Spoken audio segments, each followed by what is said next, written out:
her numbers have increased substantially. We are ready on a breezy afternoon here in Norman for the first pitch. 85 degrees, no precipitation in the forecast, I'm happy to say. No jinx, Madison Shipman. You know, I always get nervous every time you start talking about the weather to start off these ball games. Here we go. It's Oklahoma and Alabama, and the first pitch from Landry. This is for ball one. For Sam Landry, you're going to see her consistently throw with really good velocity, high 60s to low 70s, really likes to work that drop ball. She has a screwball and a rise ball to show you a different look, but her ability to mix speeds, throw in that changeup, right there, a prime example of that off-speed pitch that she's going to bring in consistently throughout today's game. Vandegrift leading the team at hitting at .406, first team all-conference selection, 69 hits, best on this Alabama team. The freshman from Georgia grounds it to the right side, fielded there by Sydney Sanders. One away here in the first. Back-to-back changeups there from Sam Landry to get Audrey Vandegrift to hit that ground ball over to the right side, and the defense is going to be a big piece for Oklahoma today with Sam Landry in the circle. She likes to work down in the zone, so you're going to see a lot of those ground balls hit off the bat from Alabama. Lauren Johnson steps in, sophomore left fielder. Takes strike one. Johnson third on the team at hitting at .356. She's been up and down the lineup. She hasn't always been in the lineup, but she has been very effective. 3 for 10 with 3 runs batted in the Tuscaloosa Regional. Off speed, swung out a miss. It's 0-2. Seems like throughout the regular season, head coach Patrick Murphy's just been trying to find the right combination of batters, specifically in the top of his order, to be able to produce the most runs behind Audrey Vandegrift. Skipped up there for ball one. The catcher is Isabella Emmerling. And the head coach for Alabama, of course, is Patrick Murphy. You were talking about a coaching matchup. I'm going to ask you to add up the win total because it's a lot between Patty Gasso and Patrick Murphy. Just keep going higher. Round up. Murphy at 1,317 wins, including that national championship over Oklahoma. Popped up and out of play.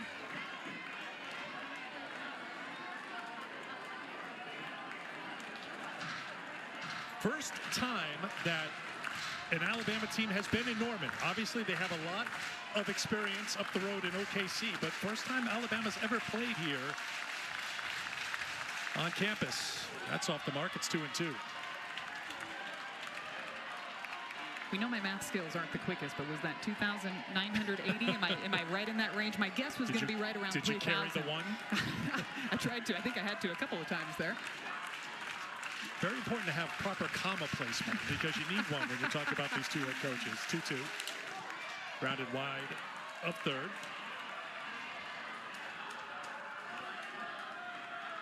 Well, Johnson batting seconds. Tough to strike out. Just 8 strikeouts on the season for the sophomore from Franklin, Tennessee, who had a huge hit last year in the Super Regionals and scored a run in the 14th inning against Tennessee. Just getting a piece. Good job by Johnson making Landry work here.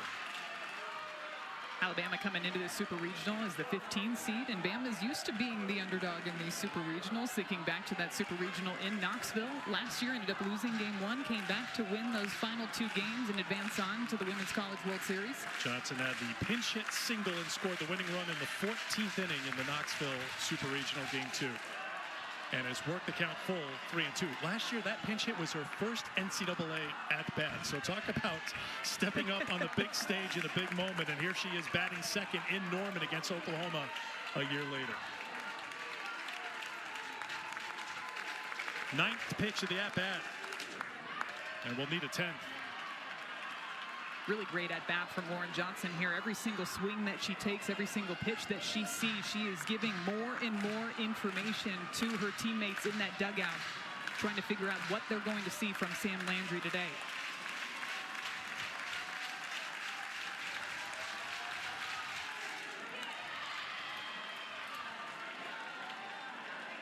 And so far in this at-bat, Sam Landry's had to throw just about everything she's got in her arsenal. We've seen changeups, we've seen drop balls, we've seen rise balls. That last one looked like a 66-mile-per-hour curveball away. 11th pitch to the at-bat from Landry to Johnson. Fly ball to the right fielder. Sydney Barker out in right today for Oklahoma. Good at-bat by Johnson, but Landry wins the battle 2 down.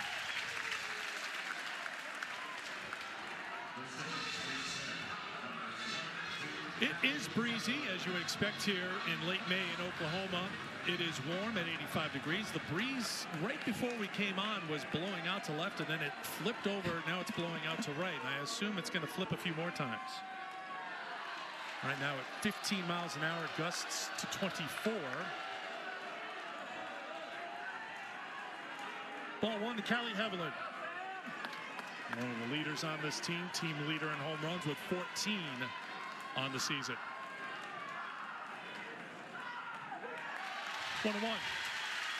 Back-to-back changeups to start off Callie Heavlin in this at-bat. You mentioned those 14 home runs, that OPS almost up to 1,200.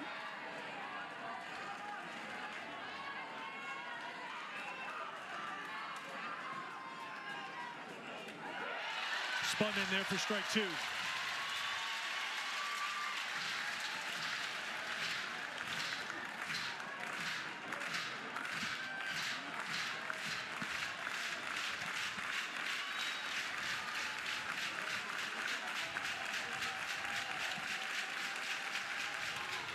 That's up high, 2-2. Landry with 165 strikeouts in 161 innings of work. As Madison mentioned, started all 3 games of the regional here in Norman. Run rule wins over BU and then twice over Cal. With 10 innings in those 3 games in the regional. Misses for ball 3. Counts full to Heavlin.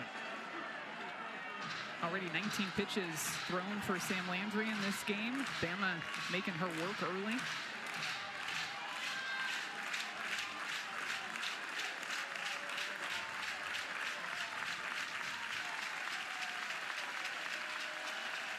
The 3-2. Ball 4, and the first base runner of the game is Callie Heavlin. She works a 2-out walk.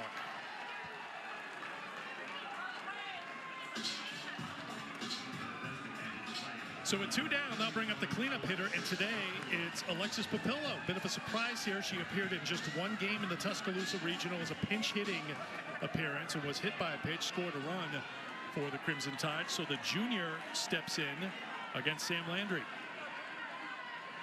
Played at Northern Iowa the last 2 years and swings at the first pitch and grounds it to Agbayani at second, and that will do it for the Crimson Tide in the first.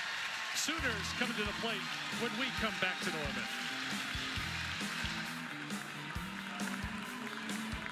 They are counting on her to try to do whatever she can, working her pitches in the bottom part of the zone to keep this Oklahoma team in the ballpark. Give her defense a chance to make those plays behind her.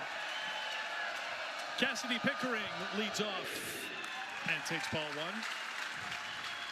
Take a look at the Capital One starting lineup for the Sooners. 48 wins on the season. They've won 16 consecutive super regional games. Pickering in the top spot. 2-0 from Brisky. So much length in this Oklahoma lineup, and it really does start with Cassidy Pickering in that leadoff spot. Moved into the leadoff spot just a few weeks ago. But she batted over 700 in last weekend's Norman Regional. 5 for 7 in the regional here at Lugs Field. 3 home runs, including a grand slam, and walked 4 times. This is what to expect from Brisky today. Going to see good velocity, high 60s consistently from Brisky out there in the circle. Likes to work that drop ball to both sides of the plate, but she will work in that rise ball to show a different look so that batters can't go up there and just sit on that pitch low in the zone. Really likes to tunnel both of her pitches. So you're going to see a lot of ground ball outs along with fly ball outs on that rise ball.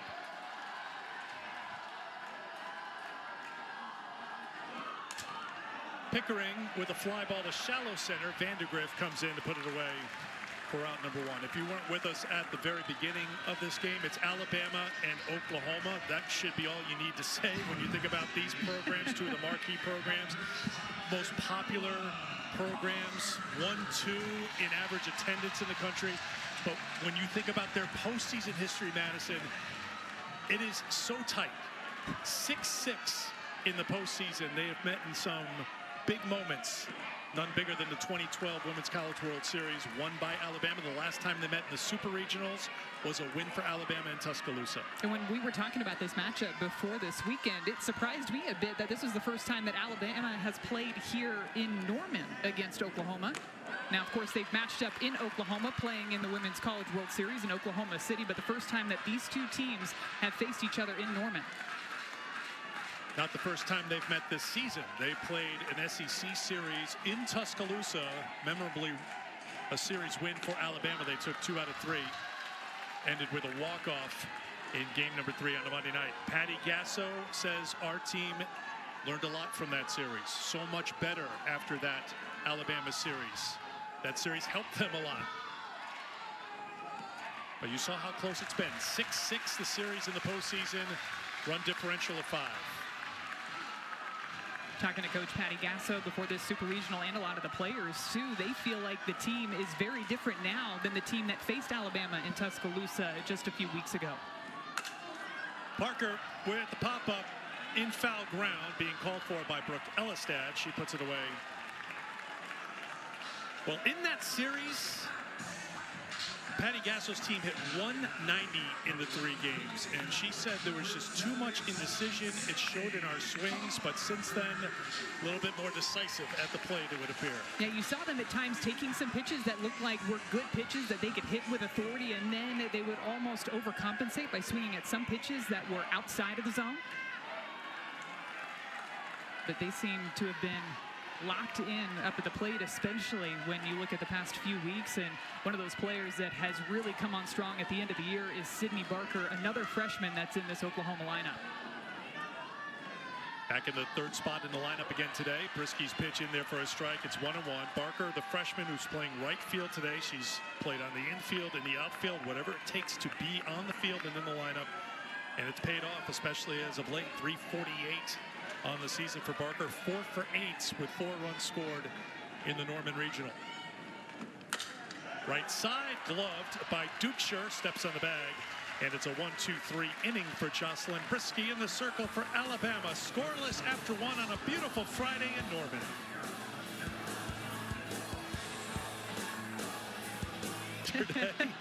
Head coach Patty Gasso giving us a tour of the entire facility. Like we joked around. We said that's like Captain Stubing giving you a tour of the Love Boat. I mean, you got the captain to take you around. And the captain in the circle this year has been the Louisiana transfer, Sam Landry, for Alabama Madison. She has been so solid for Oklahoma this year. SEC Newcomer of the Year this season.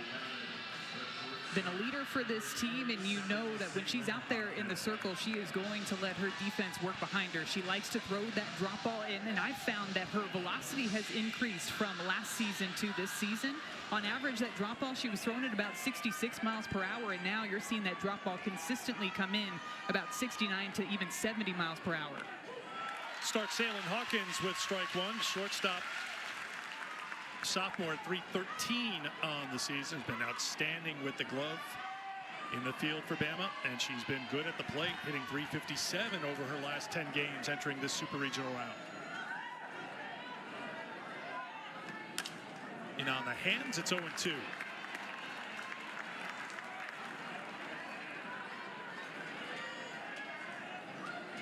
Hawkins last year at 294 with Mississippi State. 2 for 8 in the Tuscaloosa Regional with a couple of runs batted in and 3 runs scored. That's out of play. Alabama as a team, Madison, Virginia Tech was the number 2 seed at the Rhodes House. At 239, they had only 1 home run. But if Alabama is going to advance onto the Women's College World Series, the formula has been play clean in the field. Your pitchers are going to put into play and manufacture something on the bases and protect that lead. Hawkins sends one foul. Feels like that's what has to happen here. They got to be clean and no free passes from the pitchers. Completely agree with you. It's going to come down to the pitching and the defense for Alabama, and that's where you've really seen them improve over the past several weeks in the season. There was a point in the year where their pitching staff was giving up a lot of free passes. They were making a lot of errors on defense, but they've cleaned things up as of late, and that's why they've made it here to the Super Regional round. Hawkins spoils a good pitch and stays alive. Just 3 errors for Alabama in the field in the last 12 games. That'll give you an idea how tight it's been out there, and they were trying just to manufacture just enough at the plates.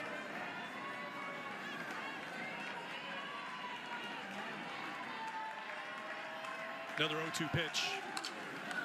Tap to third, throwing and finding the out is Nelly Macaroni-Marinas. Over to Sanders, 1 away.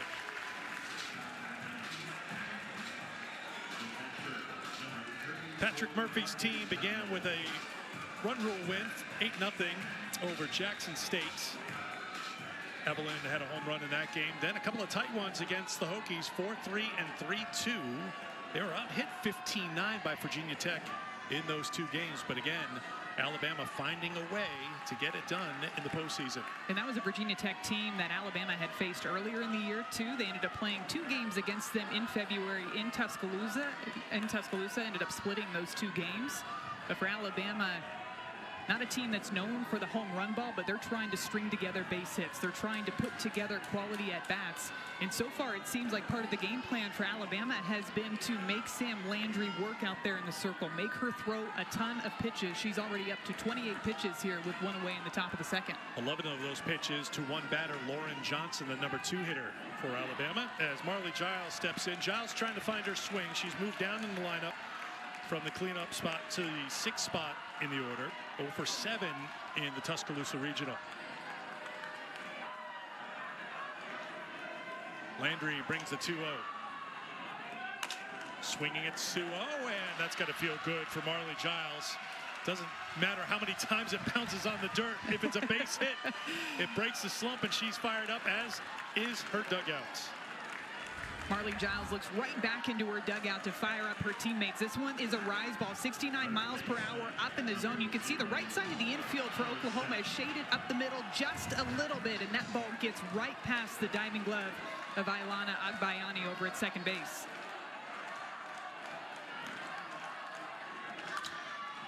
Bunt laid down. Landry, excellent fielding pitcher, flips over to first to retire Elistad. 2 down. Giles over to second. And this is where the timely hitting is going to come into play for Alabama. You get a runner on board. You use the sacrifice bunt to move that runner over into scoring position.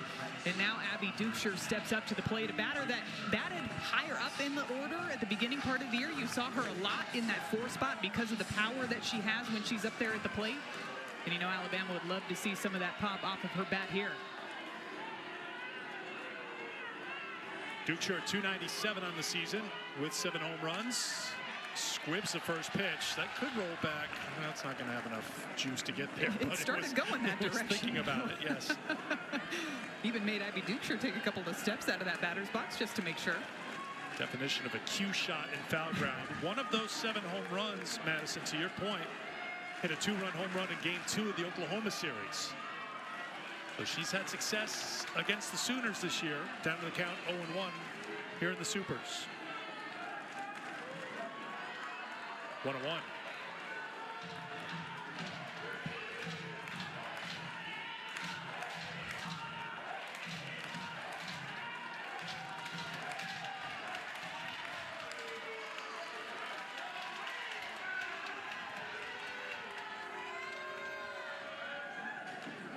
Foul tip, 1-2. Dukeshire was 0 for 6 in the regional with 4 strikeouts. Steps up in a big spot here a week later with a chance to put Alabama in front in the second.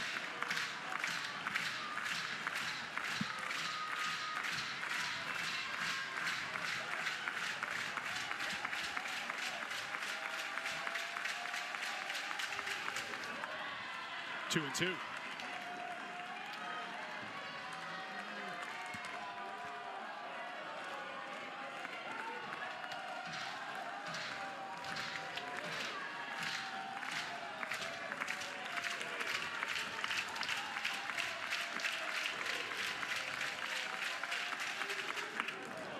Got her on the hands, and she will be awarded first base.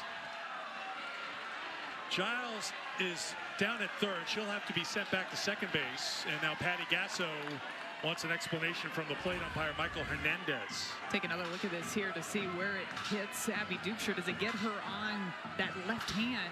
I believe so.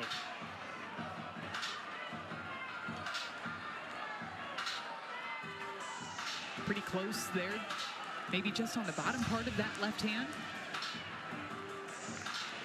Patty Gasso is checking with her coaching staff. And now the umpiring crew. The ruling on the field is a hit by pitch that has been challenged by Oklahoma and will be under review. It's very close to the knob. You saw Dukeshire react right away, shaking her hand, and that obviously helped sell it, but does it catch the knob before the hand? And I'm looking, too, to see where this ball is. Is that ball in the batter's box? Because if it's outside of the batter's box, you can't lean outside of the batter's box and then get hit by the pitch. But so hard to tell there. Does it hit her right on almost that pinky? You know, just looking at that shot right there, Madison, you can just tell, like, look how much space there is from the outside of the batter's box to where her feet are. So she's up on the line. Right. And the catcher, Emmerling, is just kind of going straight up in the zone. She's not really moving in at all. I think it catches her hand. I don't think it hits the knob from that angle. Do you? You see the pinky move, you know, the pinky right there, that left pinky right there. Is it hitting right off of the top of that hand? Also important to note that the call on the field was that she was hit by a pitch. So you're looking here for that indisputable video evidence to change what the call was on the field. And if you're just joining us for this round of the NCAA tournament, this is a video review being handled by Centralized Replay in Pittsburgh. So they're the ones deciding what the call is here. The umpires who you see there on your screen, two of our four-member crew, they're just waiting for what the decision is from Pittsburgh. They don't have a say in it at all. The only say they'll have is making the announcement, which Robbie Guest will do here momentarily.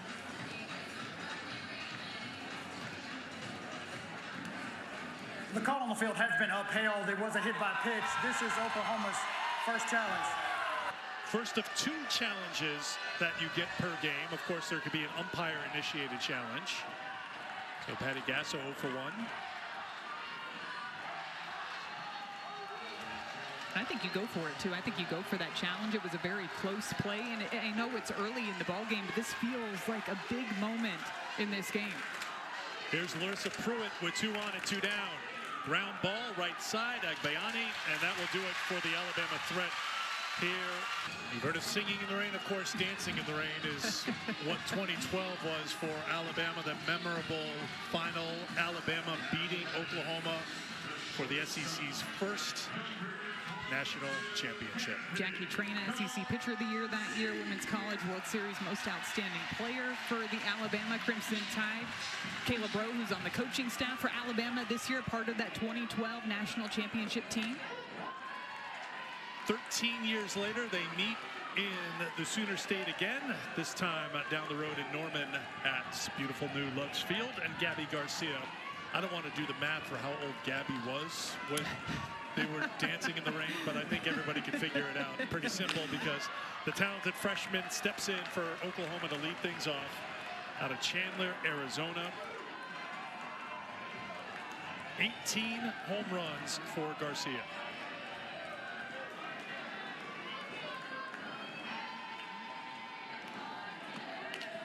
One and 2, Brisky ahead in the count to Garcia.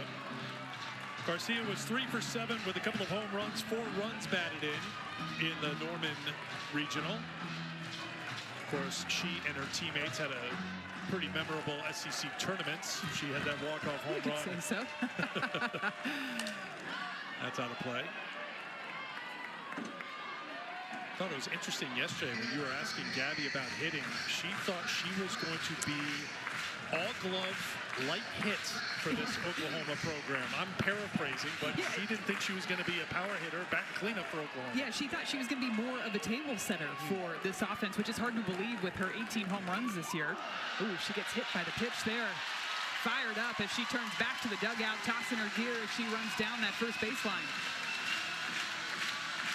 Well, she's in the table center mode right now because the leadoff is aboard for Oklahoma here in the second. Jocelyn Brisky trying to work this pitch on the inner half, trying to see if she can jam up Gabby Garcia, and just lets that one go too far, hits her on the elbow.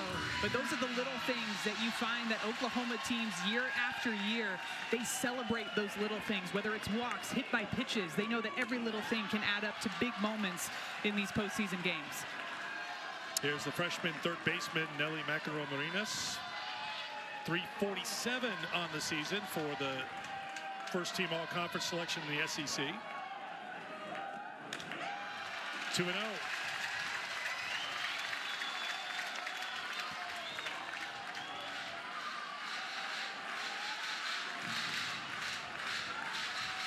$110 home runs as a team for Oklahoma this season. 8 last weekend.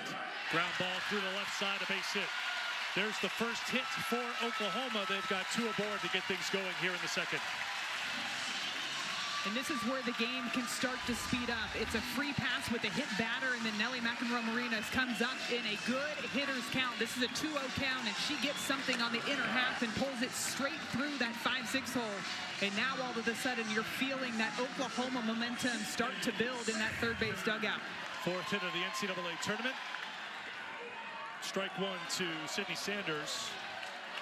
Senior at first base today at 296 on the season.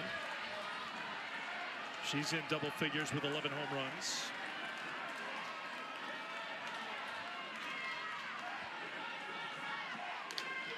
Brisky throwing strikes. It's 0-2.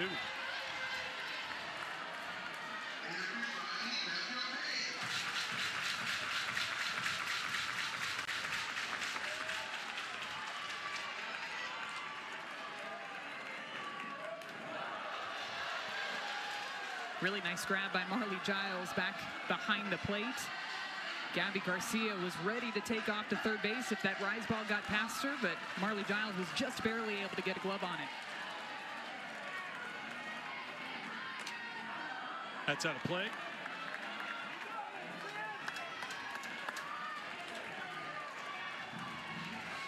Sanders, senior from San Marcos, California, had 15 home runs a season ago. Big hit against Texas in the Champ Series in OKC last year. Back up the middle, Brisky will get the out at first. So productive out for Sanders, second and third with 1 down for the Sooners here in the second. Moves both of those runners over into scoring position. It looked like for a second Jocelyn Brisky was thinking about throwing to third base, but that ground ball rolled up on her a little bit, so I think that was the smart move to go ahead and get that sure out over at first base. And now this is where you're going to see that length from the Oklahoma lineup. They've been able to get production top to bottom, including Ailana Agbayani, who's stepping up to the batter's box now. Agbayani hitting .340 on the season. She's hit .367 over her last 10 games. Takes ball 1. Her first NCAA tournament experience came last weekend here in the Norman Regional, and she responded. 3 for 5, home run, 3 runs batted in, 4 runs scored. For the BYU transfer, who takes a strike, it's 1-1. Just 13 strikeouts on the season for Agbayani as well, so she does a nice job of just putting the ball in play, and that's what they need from her here. 2 runners over in scoring position, infield playing in, trying to cut down that run. You're trying to hit the ball out to the grass. Out of play, it's 1-2.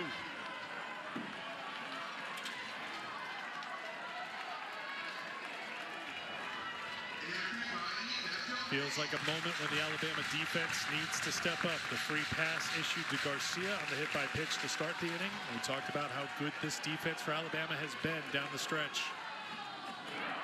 Brisky does it herself. It's in the dirt with first base open. Giles throws on to Dukeshire. Huge out as Jocelyn Brisky gets the strikeout, 2 down. And just like we were talking about, just the 14th strikeout on the season for Agbayani. Look at the movement on the drop ball. She had been throwing rise balls early in this at bat and then goes with that down pitch. Such great late bite on it. And that's a huge strikeout and a big moment for the sophomore. Ball one to Isabella Emmerling, the catcher, who bats 8th.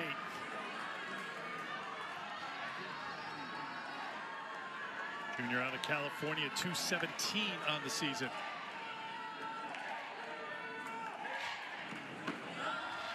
Two 2-0. Brisky was outstanding in game 2 of that regular season series against Oklahoma at the Rhodes House. Went the distance, gave up just 2 hits and 1 run in picking up the victory. One of 17 wins she has on the season. And a quick conversation with her head coach, Patrick Murphy, jogging out to the circle. And I guarantee that just quick conversation from Coach Murphy was because Brisky found herself behind in the count again, 2-0, the same count that she found herself in against Nelly McEnroe-Marinas right before she hit that base hit out to left field. When you get into these types of counts, you know that hitters are going to be even more aggressive because they assume that you're going to bring a strike in there. That was a healthy cut by Emmerling. Yeah, I think Isabella Emmerling was trying to send that one out over the stands in left field.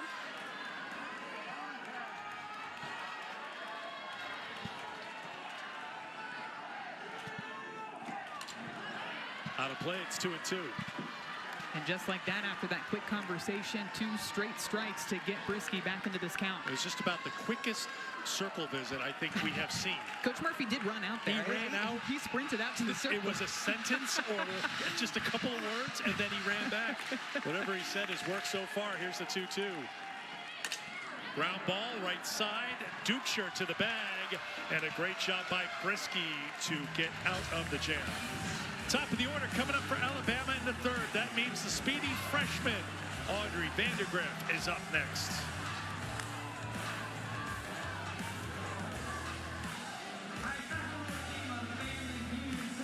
Days away, coming up on Thursday, up the road at Devon Park in Oklahoma City. One of the spots secured.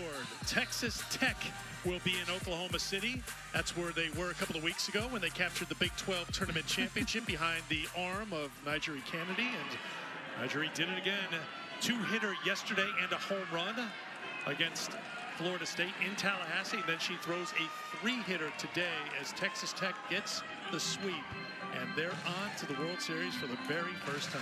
You and I had the opportunity, along with Danielle Laurie, to call that Big 12 championship game where Nigeri Kennedy was throwing against Arizona. Now a team that she was facing for the 4th time in the season. And it was one of the most dominant pitching performances I have seen all season long. The command of every single one of her pitches, the rise ball, the changeup, it just felt like every batter that she was facing was falling behind in an 0-2 count. 0-2 the count to Vandergrift, leading off for Bama here in the 3rd. That's out of play. Kennedy was battling injury for a good chunk of the season, not at 100%. Just the 2 of us sitting there, she looked on. If that's not 100%, if she's got more, maybe that's what she brought out to Florida State. Vandergrift fouls it off while she was in the box, so she continues to battle. You saw some of her accomplishments. This SEC first-team selection, hitting .406. Entering play here today, grounded out her first time. On base at a .507 clip. And look at that resume for a freshman. Some of the times where she doesn't have to use her speed, she does have 6 home runs this season. And what stands out to me are the teams that she's hitting home runs against. She hit a home run against Oklahoma, UCLA, Texas A&M, Missouri, South Carolina. Those are some top teams across the country. Yeah. LSU. That's set to foul ground and out of play. Now, I'm sure she still jogs around the bases fairly fast, or sprint speed around the bases on her home runs, although she doesn't need to. Top 3 finalists for the NFCA National Freshman of the Year Award. That's how good she's been. Talking herself up for this 1-2. Off the plate, it's 2-2. It's a really good take in a 2-strike count, too. I like that location for that changeup away to try to see if Sam Landry could get Vandergrift to bite at that pitch.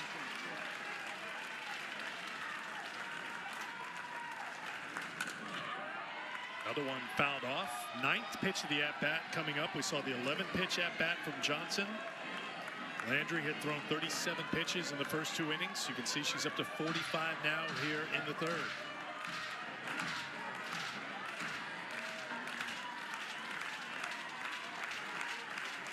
Another 2-2.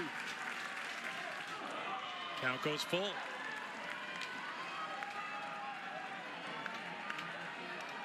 It's a big pitch here for Landry because if Vandergrift gets on, you know she's got the green light to steal second.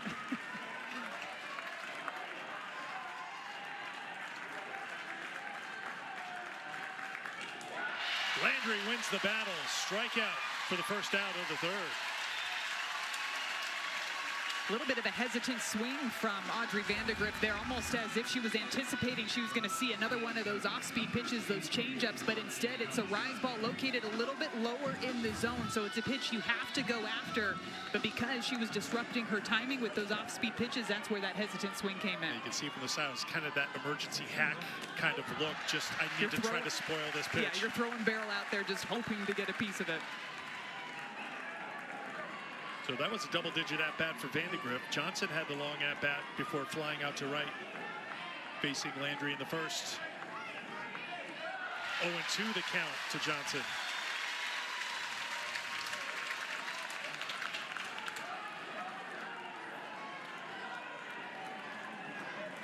Landry threw 14 innings in Tuscaloosa during that regular season series, so she's very familiar with this lineup. Johnson with a bloop, left field line, a foul.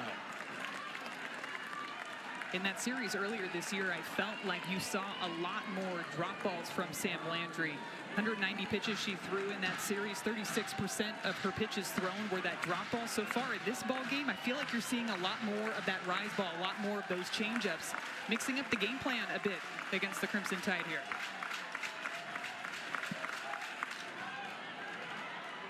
So is that part of the plan between Landry and pitching coach Jen Rocha, just to, look, we've played this team 3 times already, and they've seen you throw 14 innings. We've got to go a little deeper into your repertoire. It's all part of the chess match between the pitcher and the hitter, the pitching coach and the hitter.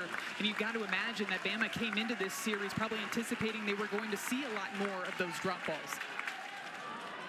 And so from an offense, you can go up there and hunt that pitch low in the zone. And what's a way to flip the script on the offense? Well, it's to throw some of your other pitches. Throw the rise ball that still comes in with really good velocity. Throw more and more of those changeups so that you can get some of those hesitant swings and just see how Alabama is able to adjust throughout the first few innings of the ball game.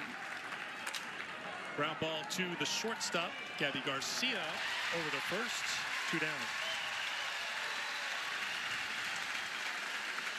Well, you talk about great defense. How about the middle infields for this Alabama team? Garcia, SEC All-Defensive Team. Agbayani, SEC All-Defensive Team. Just 32 errors committed by Oklahoma this season. And for comparison, Alabama has nearly double that total. They have 60 errors on the season. This is hit well to left, and it's sinking quickly, and it's one hop off the wall. Hevelin rounds first, slides into second with a 2-out double. Callie Hevelin aboard for the second time today. This pitch came in right around 65 miles per hour. Looks like the drop ball out of the hand of Sam Landry. And look at the way that Callie Hevelin's able to get underneath this pitch. It actually gets a bit of topspin on it, so that's where it dives down really quickly towards that left field wall. Either way, Callie Hevelin able to make it in there for that 2-out double to try to extend this inning. Callie was telling us yesterday, it's my last year. My mindset is go out and swing free. Last year, too much pressure. This year, put the ball in play, and good things will happen. Good thing happened for her there with the double. And here is Papillo. Papillo batting in the 4th spot for Alabama. Went back through and looked at some of her at-bats that she had against Sam Landry. She had 3 strikeouts against her, but each at-bat was a long at-bat. She got herself into 2-2 counts, 3-2 counts. Similar to what we've been seeing a lot from this Alabama offense, just trying to see if they can wear down Landry in the circle, make her throw a ton of pitches. Just took the changeup for strike 2, 0-2 the count to Papillo, who grounded to second her first time. Landry asked for time, with the pitch clock down to 2 seconds.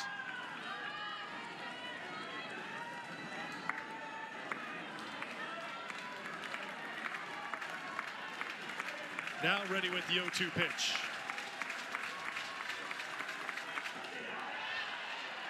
Check swing, it's 1-2.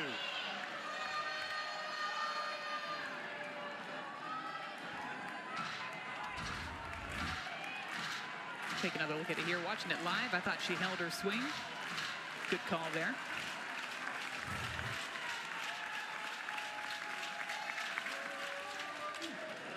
Out of play. Just going back a little bit to the Oklahoma defense. Of course, when we think about Oklahoma teams over the past 5 years, you think about the home runs, you think about the wins, but I think a big contributing factor to their success is the consistency that they have on defense. They're just not a team that hurts themselves defensively.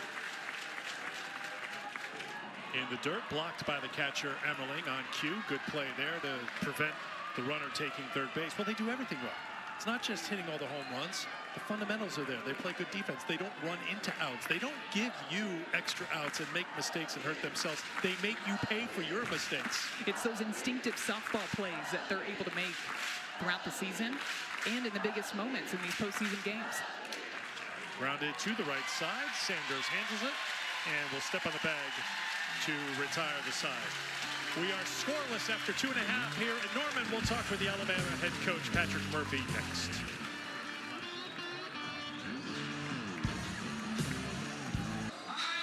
Pitcher's job in the circle is to try to disrupt the hitter's timing, and that's exactly what Coach Murphy is talking about out there when he talks about the changeup and how she's even thrown them 3 pitches in a row. When she does come back in with that 67, 68-mile-per-hour pitch, it feels as a batter like it's getting on you even faster than it actually is. 9-1-2 for the Sooners here in the bottom half of the 3rd inning as Abigail Dayton steps in for the first time.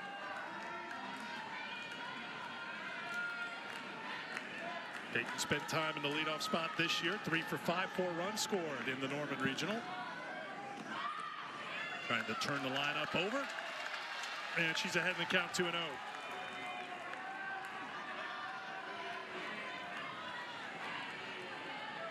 Played at Utah the last 2 years.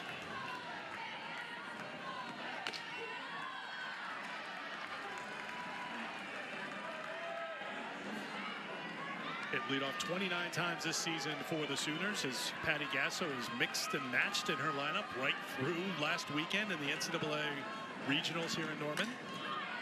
2-2. All of these head coaches still tweaking things, trying to find the best combination of batters and lineups and defenses to put together to win these ball games. There were different lineup combinations last weekend, but they still as a team hit 444 with 8 home runs, 28 hits, 16 walks. Some big home runs too. A lot of their home runs, especially from the left-handed batters, going out to the opposite field, going out towards left field. Pretty good swing there by Abigail Dayton on that foul ball straight back. Well, Gasso continues to say this team has not peaked, but she's starting to feel something, and it's pretty exciting. And she said, my job now is just to stay out of the way. And that's what she did with that great group of players who wrapped up their careers last year. Look at Dayton in the number 9 hole, fired up, earning the walk. Leadoff is aboard for the 2nd straight inning for Oklahoma. ESPN Sunday Night Baseball will be in Queens this weekend. Dodgers and Mets in the finale of their 3-game series. That's at Citi Field Sunday night, 7 o'clock Eastern time on ESPN, ESPN Deportes, and also on ESPN Radio. Pickering swings at the first pitch, sends it to deep center field. It is out of here. Oklahoma, 2-0.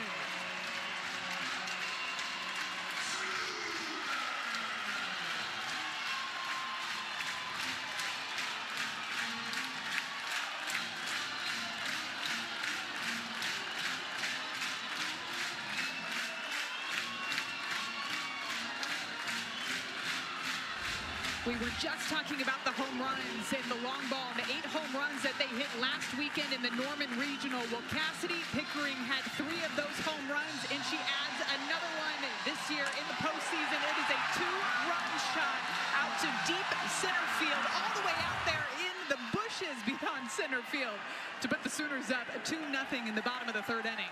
First pitch, she goes after it. She has a plan. She gets what she wants, and she does not miss.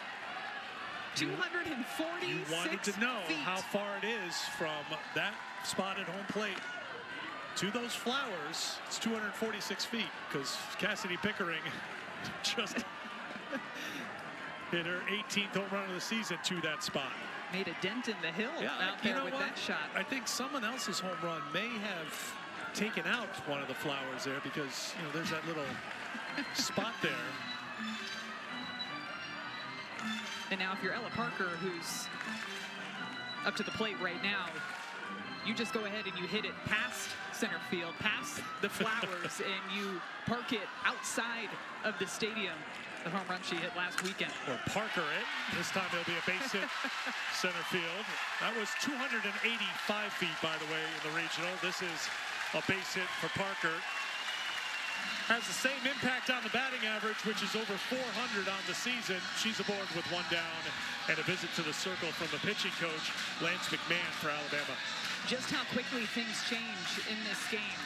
First time through the order, Oklahoma wasn't able to push a run across, and then the walk by Abigail Dayton to start off this third inning, and the pitch following to Cassidy Pickering. She blasted out of the ballpark, and it's followed up by Ella Parker with that base hit back up the middle, and you could just feel this stadium absolutely erupt with that ball off of the bat.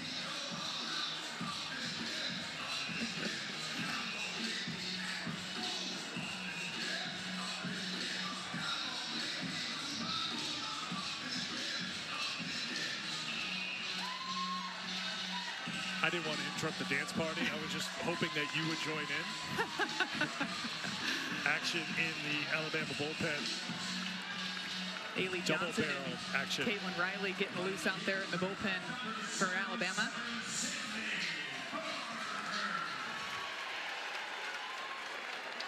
Sydney Barker takes ball one. Barker grounded out in the first. So 1-2-3 inning for Brisky in the first inning. In the second, she hit Garcia. McEnroe Marina singled. And you just heard Patrick Murphy tell us that it took one good pitch to get out of that inning. And Brisky worked out of the jam with second and third and one out. Got a strikeout and a ground out. But trouble from the start here in the third. Dayton with the walk. Pickering swings at the first pitch and hits her 18th home run of the season. Now Parker aboard with a single and Brisky behind in the count 2-0. Make it 3-0 to Barker. And that's where Brisky's struggles have really happened in this bottom of the third inning. It's falling behind early in the count. That walk to Dayton, she fell behind 2-0. Pickering went after the first pitch. Ella Parker, even in her at-bat, first pitch of that at-bat was a ball, and now she's behind again. 3-0. Now 3-1 after that strike to Sydney Barker.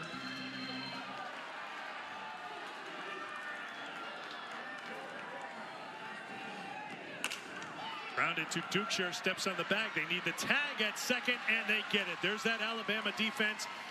Comes in handy to clear the bases, and now 2 down here in the third.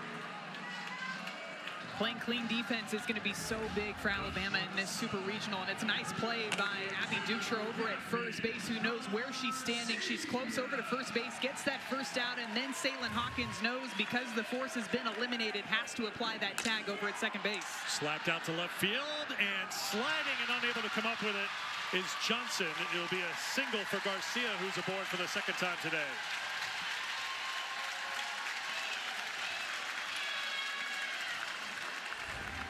Garcia hit by a pitch in her last at-bat. This time gets a pitch on the outer half of the plate off the end of the bat. It looks like Lauren Johnson's going to have this one. Just misplays it a bit. Maybe hits off of the heel of her glove rather than landing in the pocket. But either way, you're seeing some of that fiery competitiveness again from Gabby Garcia over at first base.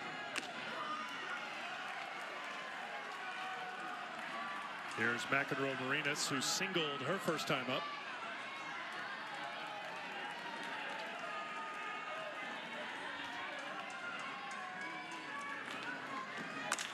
Back up the middle, Brisky with the glove, the throw to first to retire the side. But Oklahoma breaks through here in the third. Cassidy Pickering's 18th home run of the season puts the Oklahoma Sooners on the board here in this Norman Super Regionals. The Sooners have the 2-0 lead.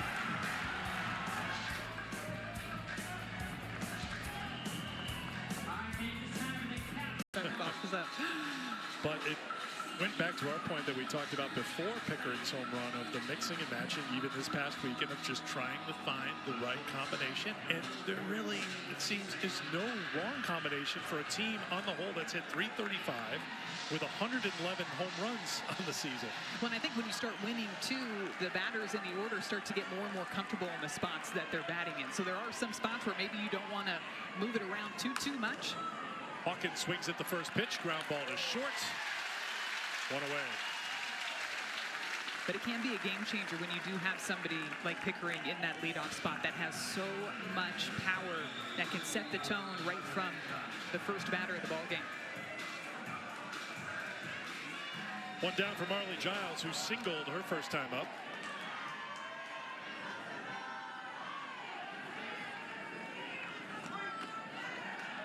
Ball one. Talked about Giles' struggles in Tuscaloosa and that base hit in the second inning, bringing back maybe the good times for her. She was 10 of 16 at the plate before the start of the NCAA tournament, including 7 of 8 at the plate in the South Carolina series to close out the regular season in the SEC.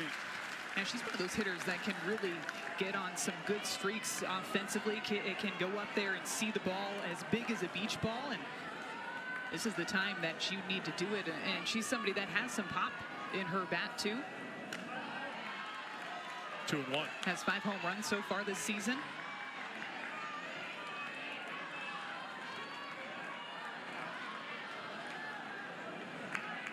Giles hit 7 a season ago, missed 19 games with an injury. That misses for ball 3, 3-1. I think that's part of the mindset for Marley and her Alabama teammates. This is very similar to the situation they were in last year. They were a high seed. They went to Knoxville to take on a team that most people predicted would go to the Women's College World Series in Oklahoma City. And Alabama battled memorably a 14-inning game 2, and then Riley Valentine hit a grand slam to get things going in the first inning of game 3, and that was it. Alabama was heading back to OKC. They feel like the vibes are similar this year coming here in the Norman. Similar in the sense of being the underdog coming into the Super Regional. I believe there was a rain delay in there somewhere in that Knoxville Super Regional last year as well, along with the 14-inning game. A lot of resiliency that you saw from that team last year. We were there, so we remember the 4-hour, 35-minute, 14-inning game 2 that featured 395 pitches.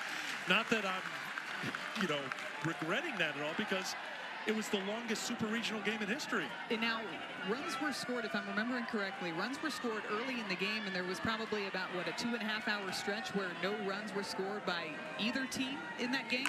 It was 2-2 in the 4th. That's a foul ball. It was 2-2 after 4. And then Alabama didn't score again till the 14th inning when Lauren Johnson had a pinch hit single to lead off and then scored on a Riley Valentine double. Correction, Valentine doubled, and it was Kristen White who had the fielder's choice, chopped it on the infield, right? So yes, and Kristen White had a couple of big hits against Tennessee earlier in the year, too, in their regular season series. That was the walk-off. Swung on a miss. Elistad is retired. 2 down. Comes back again with this changeup here. Almost moves out of her hand, similar to what you're going to see from the drop ball. So that's where you get some of those swings that are so far out in front of that pitch. The way that she's able to tunnel the drop ball and the changeup coming out of the same arm slot. Batters just aren't able to pick it up quickly out of the hand. Slow roller left side, played by McEnroe Marinas over to Sanders, and that will do it for Alabama. It's Oklahoma 2-0 in the 4th.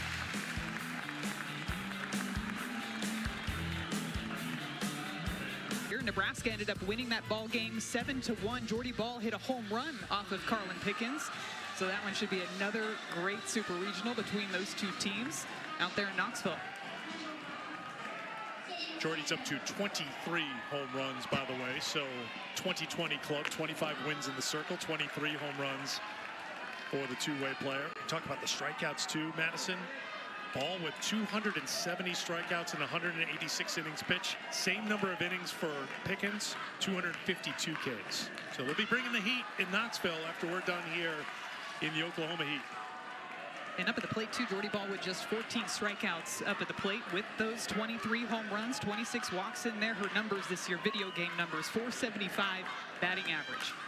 Sydney Sanders pops it out of play. It's 2-1.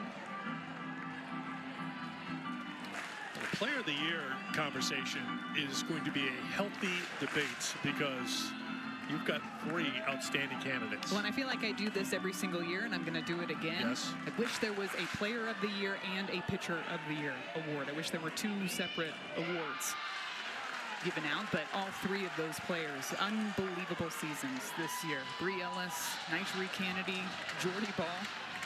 Numbers that are so good when you look at them, you think they're typos, but they're all just that good. 3-1 to Sanders.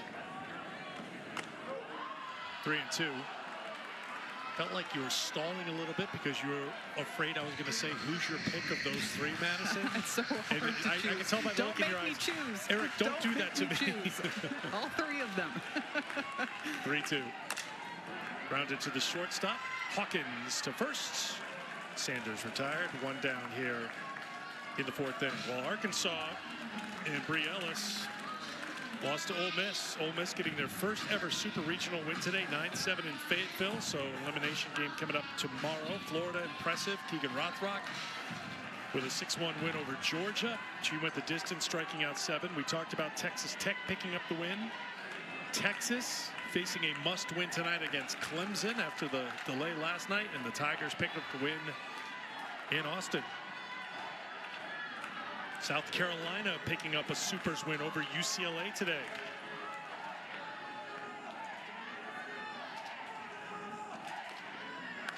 And then late night in Eugene tonight, Liberty and UO. Well, a lot of people predicted that one, but here we are. Congratulations to those 2 programs. Liberty, of course, getting that victory over Texas A&M, the overall #1 seed. Oklahoma is now the top remaining seed in the tournament. The fight that Liberty and Oregon both showed last weekend. Liberty coming out of College Station, and then Oregon, after being run-ruled by Stanford on Saturday, turned right back around and run-ruled Stanford, and then won in walk-off fashion to send themselves to the Super Regional round. That's out of play off the bat of Agbayani.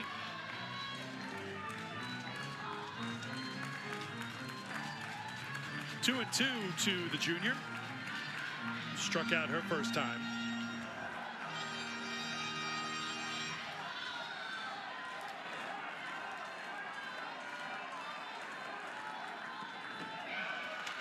Full count.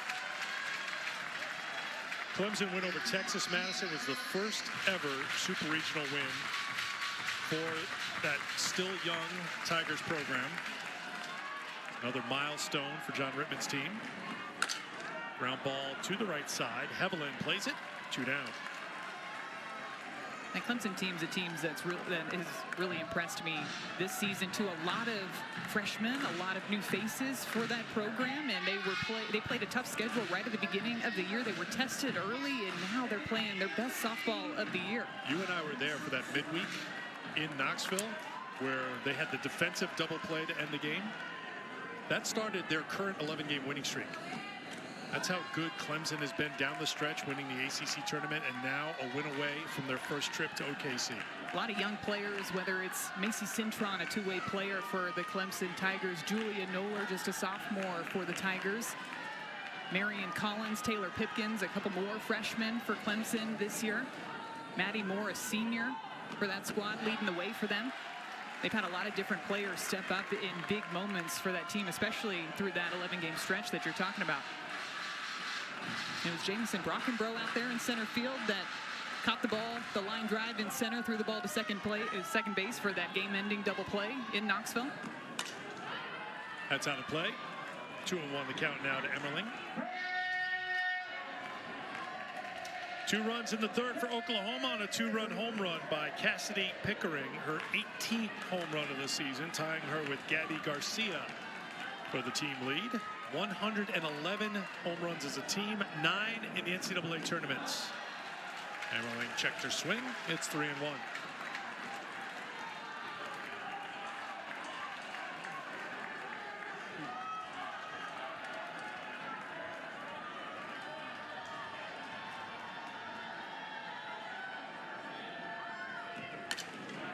Grounded to Hawkins. Brisky tosses a 1-2-3 inning in the fourth onto the fifth in a 2-0 game.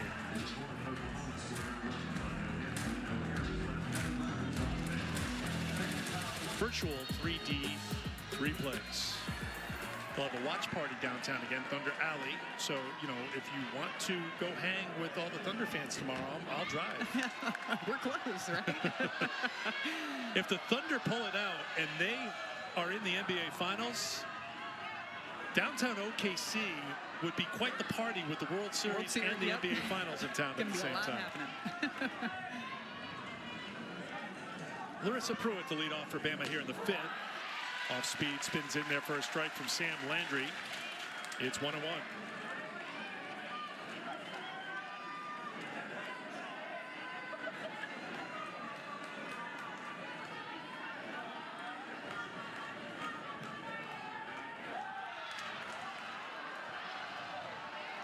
Came back with another one of those changeups. That one maybe just missing a little bit high in the zone. That's something we've seen from Landry throughout today's ball game, going back-to-back with those changeups, even back-to-back-to-back with that off-speed pitch. In on the hands, tough hop for Garcia, not in time, and Pruitt showing some speed to get down the line with an infield single to start things for Bama here in the fifth. Those are the plays where the speed can really make a difference, because Gabby Garcia over at shortstop, there's nothing else that she can do on this play. She even tries to throw it on a one-hop over to Sydney Sanders over at first base just to get it there that much quicker. But the speed of Larissa Pruitt is able to just beat out that infield single. Here is Vandergriff, top of the order here for Bama. Vandergriff with the bunt. Remember, she's got elite speed. Well done by Landry to get the out at first. Moving on to second is Pruitt, one away. A couple of times in this ball game now, Alabama's been able to execute and move a runner over into scoring position. It's just a matter of coming through with that timely hit. But this is the part of the order that Alabama wants up with a runner in scoring position. They want Lauren Johnson up and the on-deck batter, Callie Heveland. Here's Johnson, 0 for 2 today. Swung on a miss.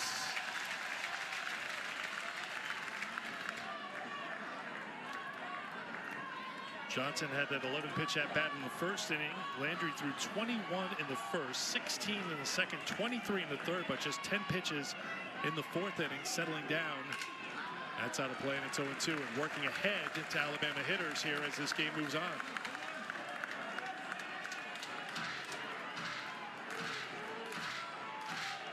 Opponents hitting just 199 against Landry this season, with a whip just north of 1.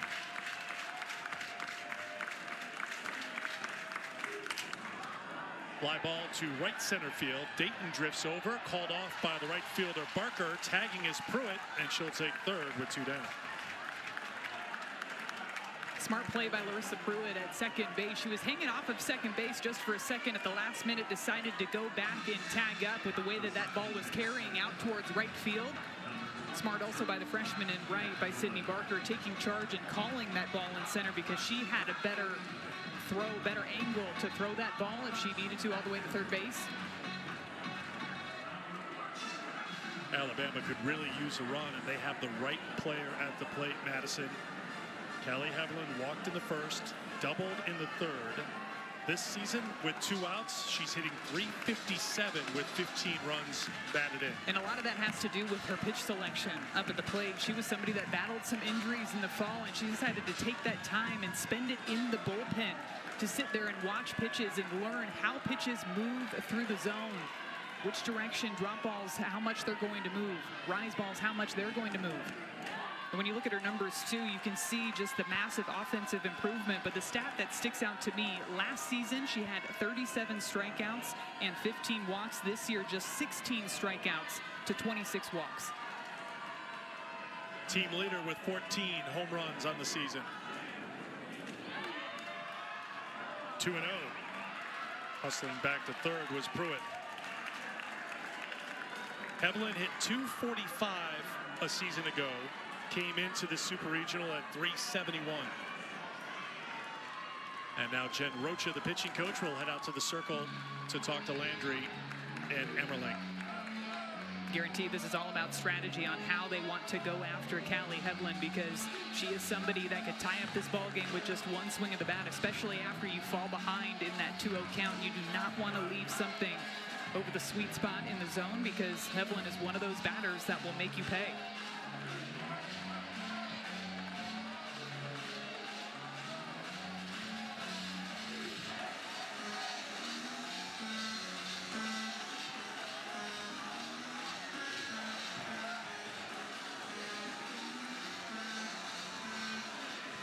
We'll see what Callie Hedlund decides to go after here in this good hitters count. Heard Coach Patrick Murphy telling us earlier in the ball game that they had to pick a speed. They had to pick a pitch that they wanted to go after. Do they want to go after the high velocity stuff, or do they want to go out there and sit a changeup?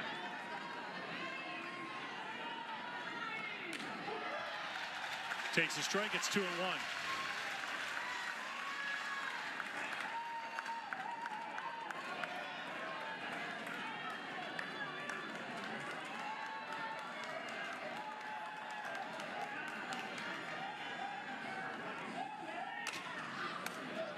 Foul ground, long run for Barker and for Sanders. Drops in, and it's now 2-2 in this Loves Field crowd. Should get a little louder with 2 strikes and a runner on third here in a tight game here in game 1 of this Super Regional.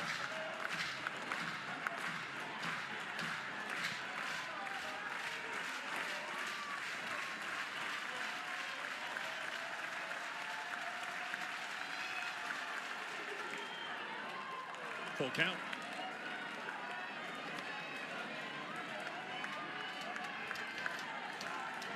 Fourth time today that an Alabama batter has worked the count full against Sam Landry.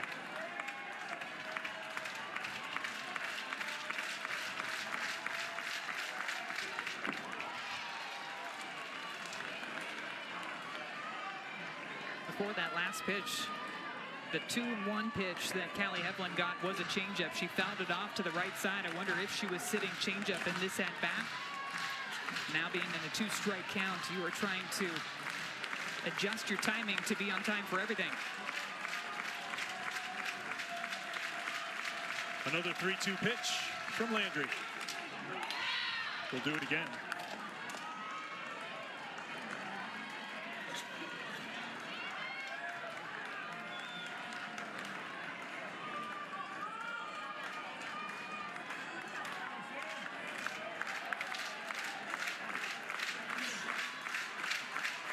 Eighth pitch of the at-bat. Landry gets the strikeout to retire the side.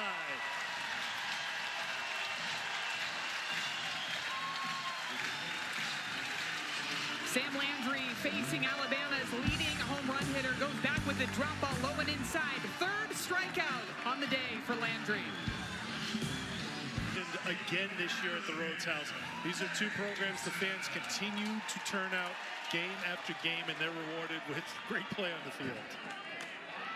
I feel like I can't help but get goosebumps when I look out and I see this crowd and the consistent crowd that both of these programs are able to get year after year, game after game, and hearing just how into the game the fans are too.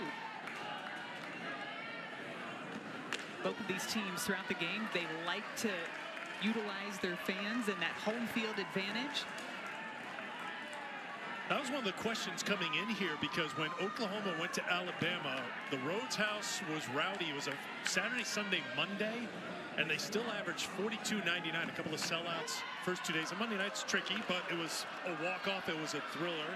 A comparable series was when Texas came here to Oklahoma, and Oklahoma got the sweep. They averaged 45.78 for that series. Crazy. And it's an adjustment, too, when you're out there on the field and you hear the crowd, and all you can hear is the crowd. And that's something that Coach Patty Gasso talked to us about after that series at Alabama, how the team felt what it felt like to be in that type the of hostile environment. Yes, what teams experience when they come here to Loves. In on the hands, and that's just foul. Now, of course, it's such a fun environment for players to be in, but it is an adjustment. The crowd is really loud, and especially in Tuscaloosa, and I'm sure the same thing here. I did play on this field here at Loves Field, as that ball just barely misses down that line, a couple of inches foul. You played down the street. I did play down the street at the Women's College World Series in Oklahoma City. You played at Marita Hines. Did play at Marita Hines, yes, I did play at Marita Hines. When was the last time you played there? I knew you were going to say that. Yes. My career ended at Marita Hines. What a career it was, though. Three-time All-American. But you hear the crowd, and it feels like the crowd, especially in Tuscaloosa, the crowd is right there in your ear. I can almost still hear them when I'm playing shortstop in my right ear, to the point where you feel like you're yelling to your teammates that are right next to you just to communicate the little things. But that's an adjustment that players have to make when they get out there on the field. And I'm sure the same goes for playing here at Loves Field when you have so many fans just surrounding the entire field. They probably feel like they're right on top of you when you're out there on the infield. Alabama head coach Patrick Murphy took a couple of steps out of the dugout, wanted to know where that last pitch was. It was called a ball. Misses, headed towards the gap in left center field. Short hops off the wall. Dayton digging for second. It's a leadoff double. She's aboard for a second time today.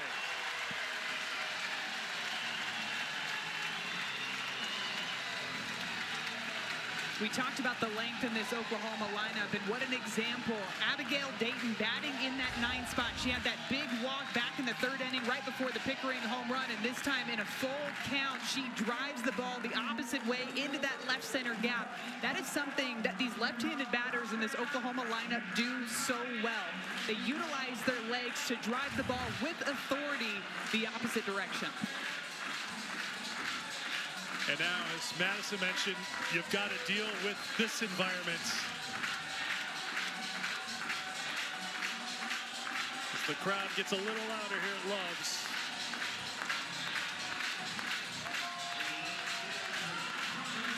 I'm pretty sure these fans have been dancing since the very first pitch of this ball game. Back to the top of the order for Pickering. Hit her 18th home run of the season to account for the game's runs back in the 3rd inning.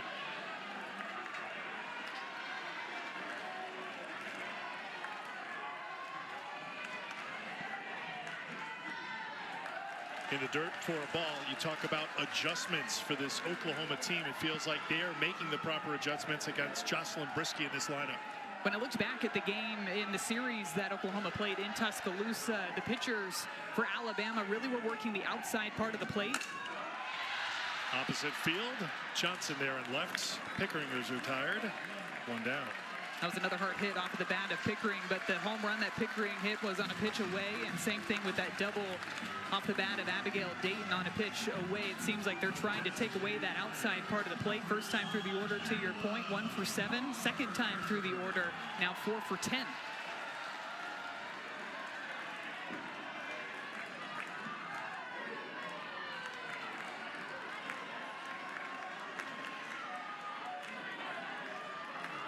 Ella Parker's 1 for 2, singled her last time up.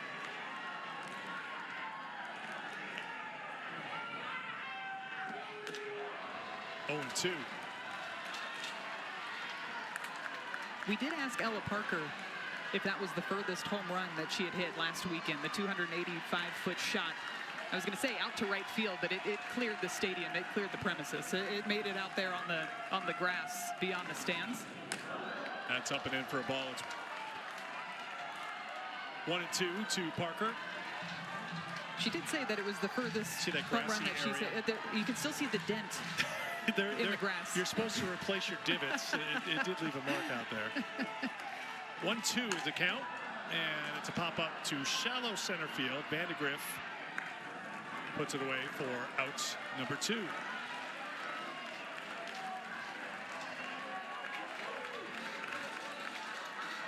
I'll bring up Sydney Barker, who's 0 for 2 today.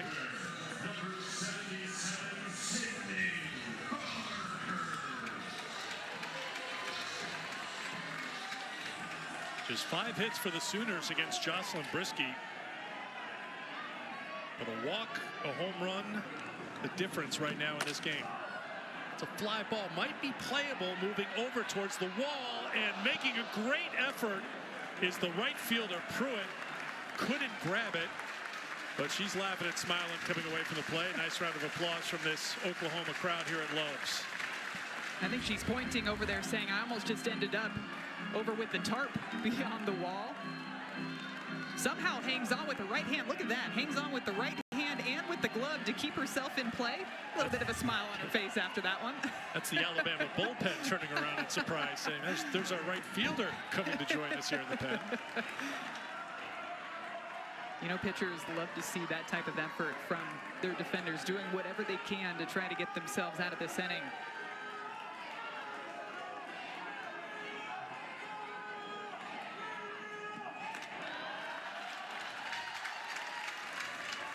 Couple of ground balls to the right side in the first 2 at-bats for Sydney Barker.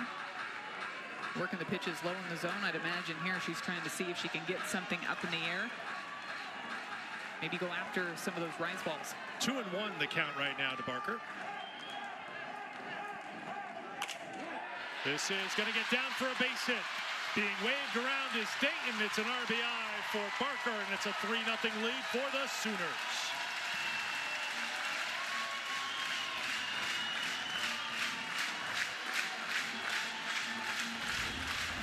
Really good adjustment by the freshman, Sydney Barker. This is a pitch that's low in the zone. She hit a ground ball over to first base on a drop ball earlier in this game. Well, she makes the adjustment. She gets barrel underneath that pitch and drives it out there into the right center gap. And Abigail Dayton comes around to score for the 2nd time in this ball game, and the Sooners have the 3-0 lead.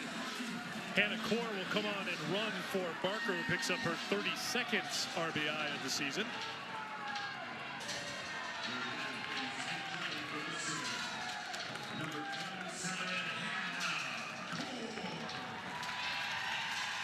And that will bring up Gabby Garcia. Hit by a pitch in the 2nd, singled in the 3rd.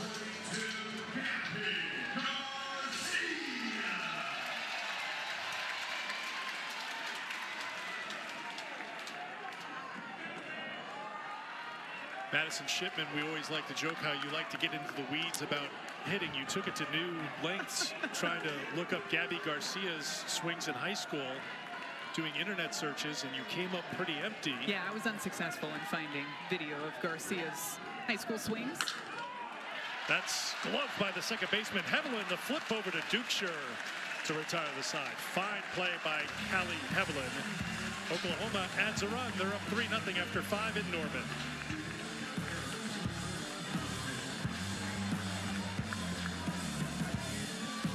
Before going back home to Nebraska, helping the Cornhuskers get to their first Super Regional appearance since 2014, 3rd all-time. Of course, Tennessee, as you well know, because you're part of that Tennessee history, 14th Super Regional trip for the Lady Vols. Tennessee has some history against Oklahoma and Alabama in the postseason. From what I'm recalling, I'm recalling a couple of games, a couple of big games off the top of my head. Papillo with the foul ball. A couple of defensive changes here for Alabama. Core, who is the pinch runner for Barker, stays in the game. She'll play center field. Dayton moves from center to left, and Pickering moves from left to right. There is Dayton, and then Pickering's over in right field now. 1-1 the count to Papillo, who's 0 for 2. 2-1.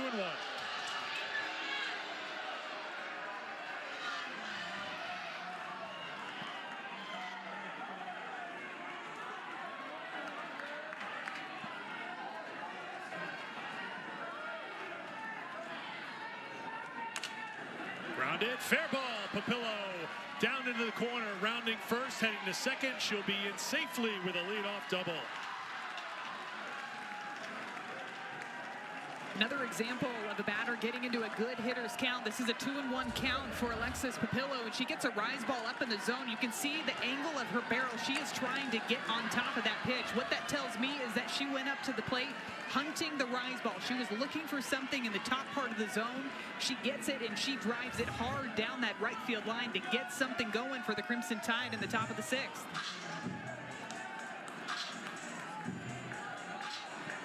Fourth hits for Patrick Murphy's team. Helps when Landry falls behind the count. First hit, it was a 2-0 count. First pitch double by Evelyn. Then a 2-1 count and a 2-1 count on the last 2 hits. Landry starts with a strike. Pinch runner Kinley Pates for Papillo. Had to feel good for Alexis. She was on an 0-for-11 slide over an 8-game stretch, but she comes up with a leadoff double to try to spark something for Alabama down 3 here in the 6th.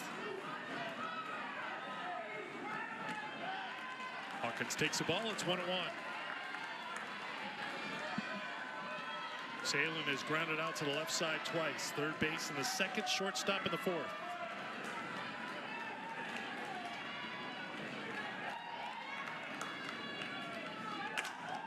Lined foul, and it's 1-2.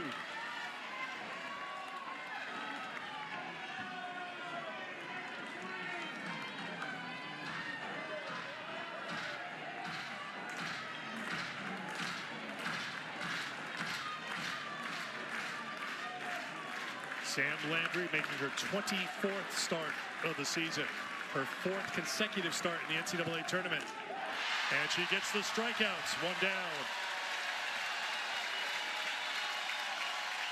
Landry goes back upstairs again with the rise ball after the foul ball down the left field line on the changeup. She comes back with the high heat. This one a low rise ball right about belt high, but it's because she works in the drop ball, because she works in the rise ball. That's where you get those in-between swings, and Salen Hawkins swinging well underneath that rise.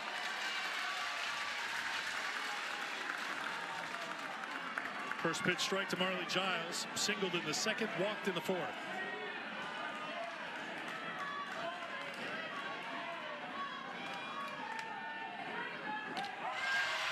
Pulls the string, 0-2. Wouldn't be surprised here if she goes back again with that changeup just because of how far out in front Giles was on that swing.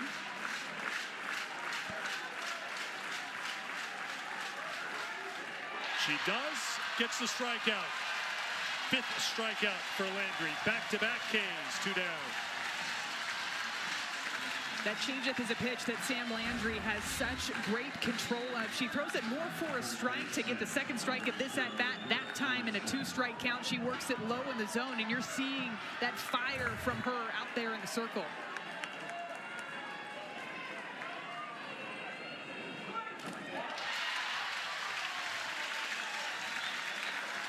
Strike 1 to Elistad, who's 0 for 2 with a strikeout today.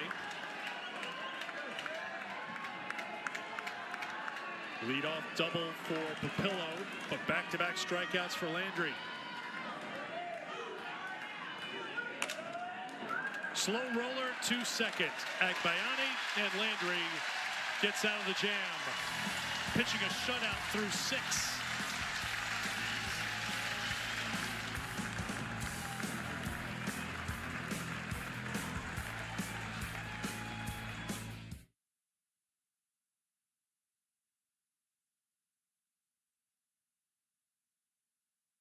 Welcome back to Lutz Field, game 1 of the best of 3 Super Regional here in Norman. And a new pitcher coming on for Alabama, Ailey Johnson, making her 28th appearance of the season. This is where Oklahoma is going to have to change their game plan, change their timing, more importantly, very quickly with Ailey Johnson entering the ball game. She's somebody that likes to throw her off-speed pitch. That changeup is a pitch that she's going to throw 44% of the time. So if you're a batter in the lineup that likes to sit changeup, you know that you're going to see probably at least one of those changeups in every at-bat. There was a couple more pitches, too, just to bring in a different look with that curveball and that rise ball combination, but it's that changeup. That's the pitch that she is well known for out there in the circle. Johnson made 1 appearance in the regional in Tuscaloosa. It was against Jackson State in the opener, 1 inning, got a couple of strikeouts. trying to keep this a 3-run deficit for Alabama as Oklahoma bats here in the 6th. 5-6-7 for the Sooners. McEnroe Marinas will lead things off. 1 for 2 today.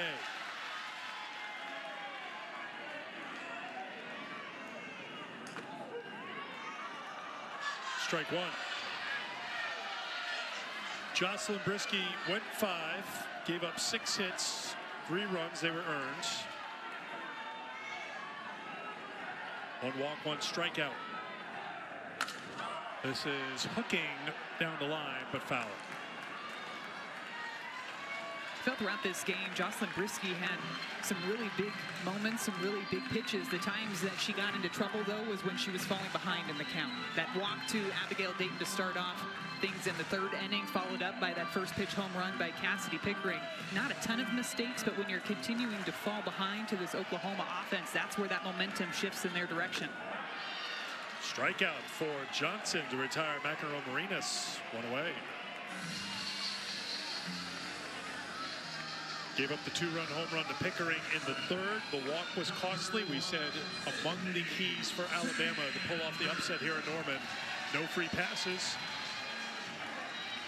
And then the leadoff double for Dayton in the 5th. And after a couple of fly balls, Barker came through with a 2-out single for the 3rd Oklahoma run. Sanders batting with 1 down here in the 6th.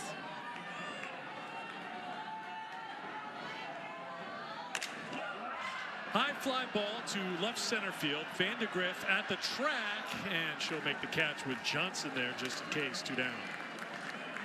That ball just continued to carry off the bat of Sydney Sanders.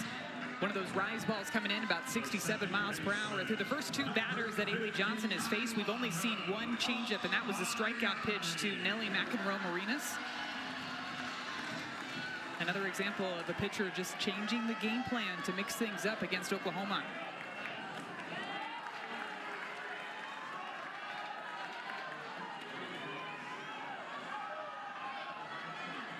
Agbayani 0 for 2, struck out in the 2nd, grounded out in the 4th.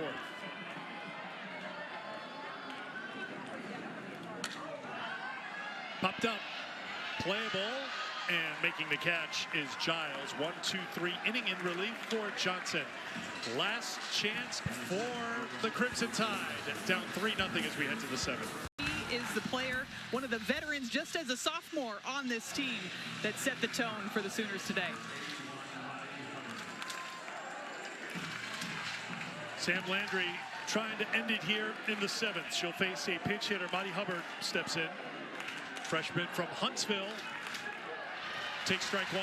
That's pitch number 100 for Landry. Gave up a single in the 2nd, double in the 3rd, infield single in the 5th, and a double in the 6th. That's it.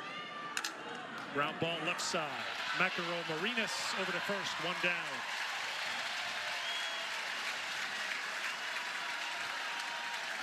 This has been a game, too, where, yes, Sam Landry has had a few strikeouts, 5 strikeouts so far on the day, but she has relied on her defense to be able to make those types of plays behind her. Nelly McEnroe Marinas so solid over at 3rd base, making that play look easy, but they know they're going to see a lot of those ground balls when Sam Landry's in the circle.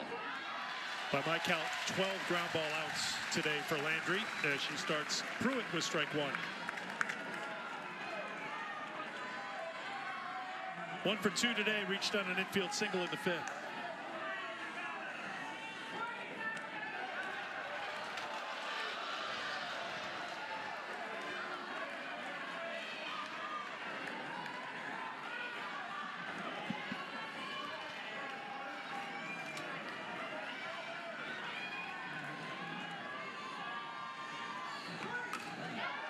One and 2 to Pruitt.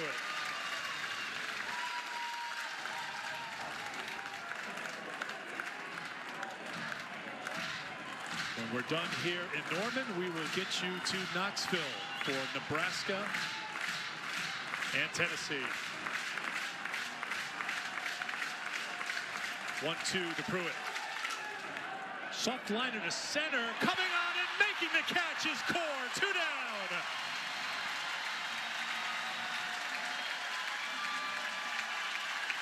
This Oklahoma defense stepping up in the biggest moments. Right before that pitch, Hannah Core took a couple of steps over to her right, almost as if she knew that ball was coming right to her.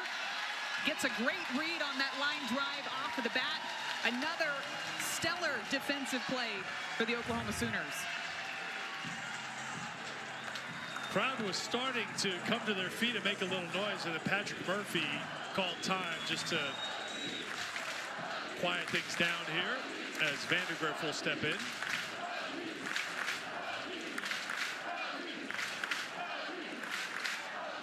Just wanted to get his lineup card. Probably just a better move just to try to quiet things for the moment for his freshman to step in. Who grounded out in the first, struck out in the third, sacrificed in the fifth. 2 down here in the 7th.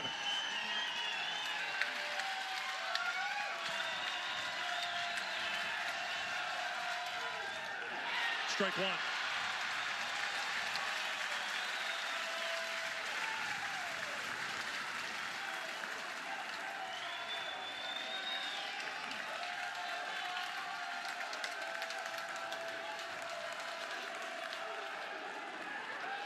One and one.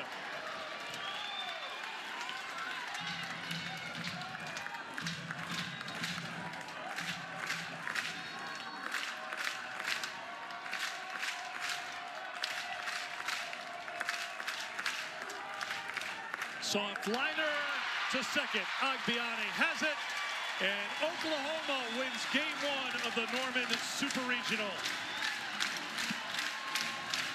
It is their 17th consecutive Super Regional victory, the first shutout for an Oklahoma pitcher since 2018 against Washington. Sam Landry tosses a gem. It's a complete game win for Oklahoma today. They got great pitching in the circle from Sam Landry. She got timely outs, made big pitches when she needed to, when Alabama had some runners on board.